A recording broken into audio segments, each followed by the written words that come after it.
Alright, with the vehicle on, you go to vehicle, and at the very top you'll see vehicle powered down timer. Gray that out, and as you can see, the vehicle run to supply power to the outlets till the reserve is met. So we're going to close that. Now we're going to go back to Pro Power.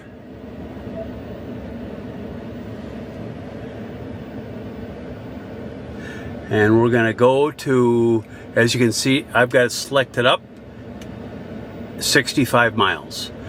So now what I do from here is I take and I shut everything off. That's off. And then I turn the lights off. Now all I do is exit the vehicle